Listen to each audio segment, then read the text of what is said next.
Ça y est, tu viens de battre ton record personnel sur 5 km. Tu rentres chez toi, fatigué mais heureux, et avec le sentiment du devoir accompli.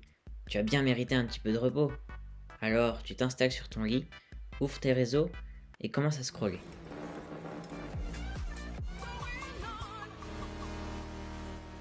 On sait qu'à 3,20, Tu tombes sur Hervé, 56 ans.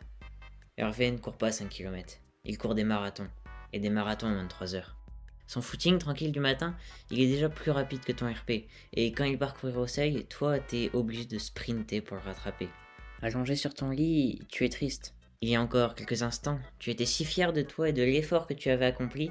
Maintenant, tu te sens juste nul face à Hervé et à toutes les autres personnes que tu vois sur les réseaux.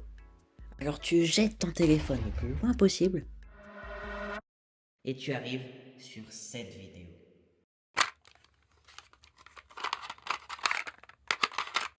Je pense qu'on connaît tous ce sentiment de mal-être qu'on peut ressentir après avoir trop scrollé sur nos réseaux.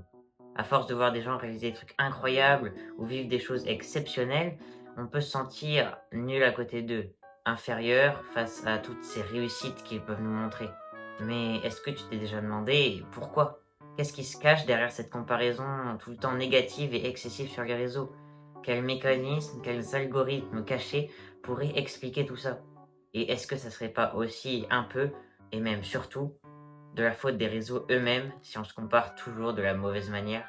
Dans cette vidéo, on va voir 2 points qui pourraient expliquer pourquoi on a toujours cette tendance à se comparer aux autres sur les réseaux, mais surtout comment arrêter et comment se sortir de ce vrai cercle vicieux.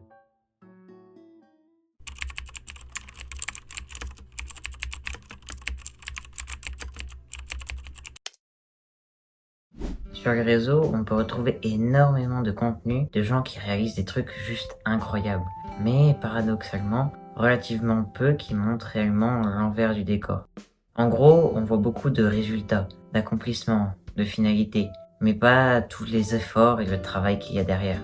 Justement parce que les réseaux ne nous le montrent pas, on oublie beaucoup trop souvent que ces gens qu'on peut admirer derrière nos écrans, ils ont eux aussi connu des périodes de doute ou des moments où rien n'avançait. Et si ça on ne le voit pas sur les réseaux, c'est normal, on ne peut pas vraiment vouloir au créateur. On veut tous se montrer sous notre meilleure image, sous notre meilleur profil, c'est humain. Sur Strava, on montre à ses amis ses meilleures séances et ses RP, pas quand on va courir sous la pluie mais qu'on abandonne au bout de 2 km. À la salle, on se montre avec une bonne congestion, avec la bonne lumière et en contractant bien nos muscles. On ne montre pas les périodes où la motivation disparaît complètement.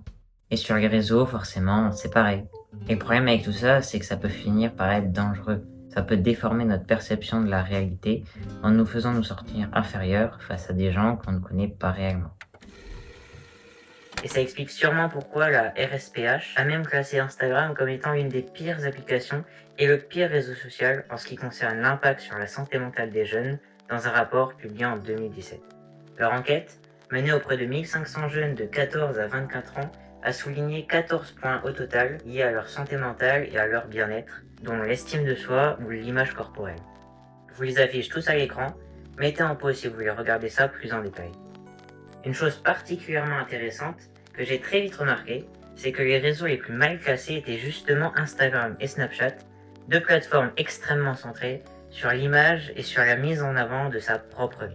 Ce qui est donc, selon ce que je viens de dire, tout à fait logique.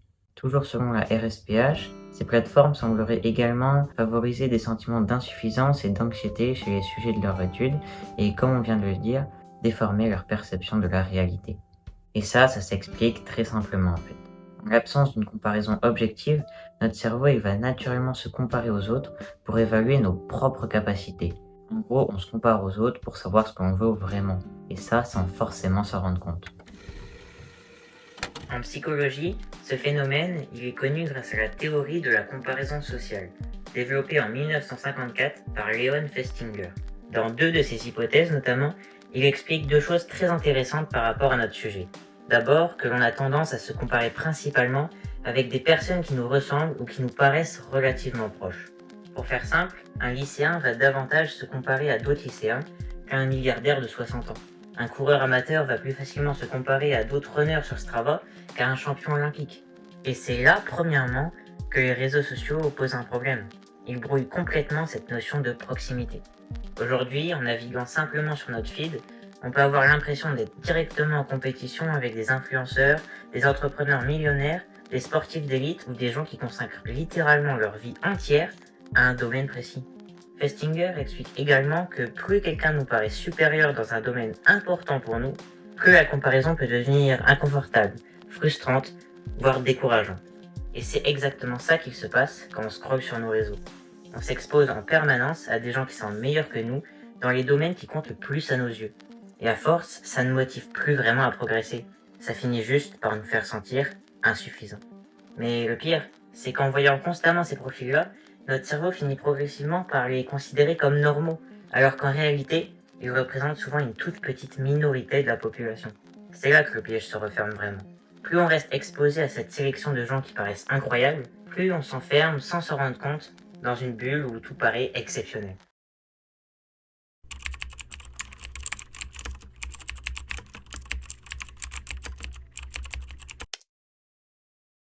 Parce qu'au fond, notre problème avec la comparaison, il ne vient pas seulement des publications des influenceurs ou des utilisateurs.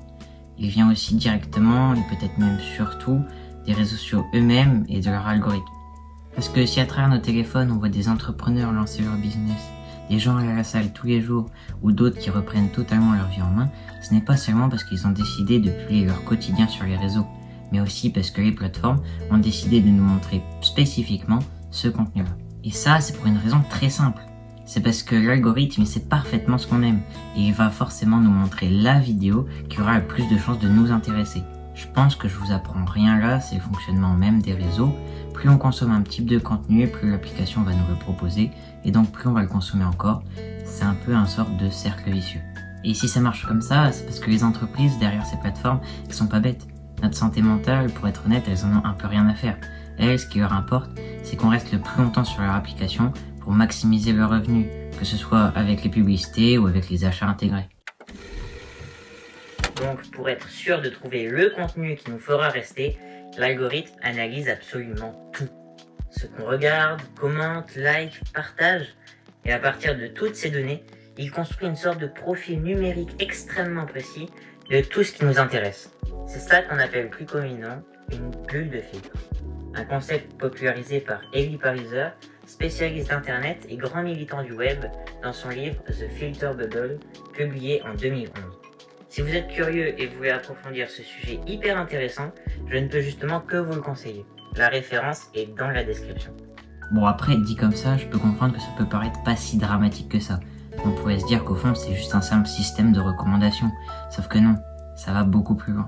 Parce que cette bulle, elle ne touche pas seulement les contenus qu'on regarde, elle peut aussi toucher à nos idées et à notre rapport avec nous-mêmes. À force d'entendre toujours les mêmes discours sur la productivité ou la discipline, je pense là très fort aux influenceurs de TikTok sur le dev perso, on peut vraiment commencer à croire qu'il faut aller tous les jours se lever à 5h du matin pour aller courir 10 km, lancer son business et tout ça pour réussir sa vie, alors que c'est totalement faux. Car c'est ni adapté aux objectifs ou même juste aux envies de tout le monde. Et en plus de ça, à cause de tout ça, on peut vraiment commencer à croire que c'est la seule manière de réussir et que ceux qui ne vivent pas avec ce mode de vie sont forcément des feignants, des faibles ou des gens sans ambition. Parce qu'à force de voir toujours les mêmes profils, notre cerveau il finit par les considérer comme normaux. Ça se rapproche énormément de ce qu'on appelle en psychologie le biais de disponibilité. Le principe il est assez simple.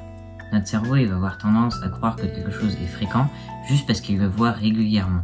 Par exemple, si tu as tous les jours des vidéos sur la musculation avec des gens ultra disciplinés qui semblent aller tous les jours à la salle, eh bien tu pourrais avoir tendance à croire que ce mode de vie il est beaucoup plus répandu que ce qu'il ne l'est. Alors qu'en vérité, la plupart des gens ils ne savent même pas faire 10 pompes propres. Et ça, c'est pareil pour tous les domaines. À force de voir toujours les mêmes profils exceptionnels en boucle, on finit par les considérer comme la norme. C'est aussi pour ça que la comparaison elle devient aussi violente sur les réseaux. On ne se compare plus seulement aux gens qui nous entourent, à nos amis, à nos proches, à notre famille, mais au monde entier. Alors qu'au fond, le simple fait d'essayer et de faire des efforts chaque jour pour progresser, même si tu ne vois pas encore de résultats, ça te place déjà au-dessus de malheureusement beaucoup de monde. Parce que la triste vérité, c'est que la plupart des gens, ils commencent jamais. Tout le monde ne va pas à la salle, tout le monde ne travaille pas 4 heures par jour sur des projets personnels et tout le monde n'essaye pas chaque jour de progresser. Et ça, les réseaux, ils ne le montrent pas. Parce qu'un mec normal qui essaye simplement de devenir un peu meilleur chaque jour, ça génère moins de clics qu'un gars qui prétend avoir réussi sa vie à 19 ans. J'étais au Japon, j'ai fait la fête avec les Yakuza et j'ai joué au poker avec le chef des Yakuza.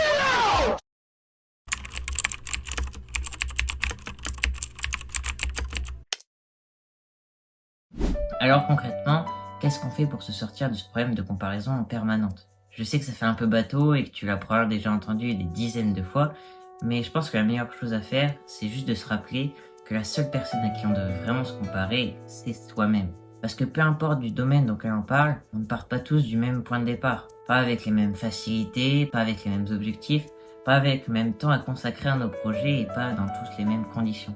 Donc au lieu de se perdre dans une spirale infinie de mal-être à force de se comparer et de se sentir en retard face à toutes ces personnes qu'on peut voir sur nos écrans, le mieux à faire, c'est tout simplement de se poser et de regarder en arrière pour se souvenir de où on vient. Je vais reprendre l'exemple de la salle, mais par exemple, revoir son physique d'il y a 6 mois et le comparer avec celui qu'on peut avoir aujourd'hui, ça peut parfois être vraiment choquant. Parce qu'en fait, les progrès sont tellement lentement qu'on a un peu du mal à les voir. Tout se fait petit à petit et on a un peu du mal à voir ce qu'on a gagné. Et avoir un point de référence, ça permet vraiment de mieux visualiser tout ça. À titre personnel, par exemple, aujourd'hui, faire 20 pompes propres d'affilée, ça n'a pour moi plus rien de vraiment exceptionnel. Alors qu'il y a un peu plus de 2 ans, je savais même pas en faire une seule. Et ça, c'est un peu pareil pour les personnes qu'on voit sur les réseaux. On a tendance à voir ce qu'elles sont devenues, mais pas de où elles viennent, parce que certaines partent de très très loin. Je vais prendre l'exemple de David Goggins, parce que dans la sphère du dev perso, il est un peu considéré, j'ai l'impression, comme le GOAT. Avant de devenir ce qu'il est aujourd'hui, réaliser des performances physiques totalement absurdes ou de rejoindre les Navy Seals, il gagnait que 1 000 € par mois en tant qu'exterminateur, pesait plus de 130 kilos, et il a dû totalement changer ses habitudes et son mode de vie avant même de commencer ce qui lui a permis de devenir ce qu'il est aujourd'hui. Après, je dois l'avouer, à côté de ça, je pense quand même de plus en plus à voir sur mon feed des gens qui commencent à montrer aussi l'envers du décor. Des personnes qui commencent à publier même quand elles débutent, même quand elles sont considérées par certains comme pas assez bonnes, et qui documentent simplement leur progression. Des artistes qui montrent leurs premiers dessins, des sportifs leurs débuts, et plus largement, juste des gens qui montrent leurs essais et aussi leurs échecs. Et même chez les créateurs plus avancés, ils commencent aussi à montrer leurs périodes de bas, les moments de stagnation ou de doute. Et je trouve que ça fait vraiment beaucoup de bien. Parce que ça redonne une image beaucoup plus réaliste de la progression. Ça rappelle que ces personnes, elles sont aussi passées par des moments où rien n'était parfait. On ne pense pas forcément à toutes ces années où ces gens étaient encore inconnus, perdus et simplement en train d'essayer. Parce que je pense sincèrement que beaucoup de gens prendraient moins vite s'ils comprenaient que ces phases-là sont normales et qu'elles arrivent même aux personnes qu'ils peuvent admirer aujourd'hui. Au final, je pense que le vrai problème des réseaux sociaux, c'est pas forcément la comparaison en elle-même. Se comparer aux autres, c'est humain, et on l'a toujours fait. Le problème aujourd'hui, c'est surtout qu'on se compare en permanence à des versions idéalisées, incomplètes et parfois même totalement fausses de la réalité.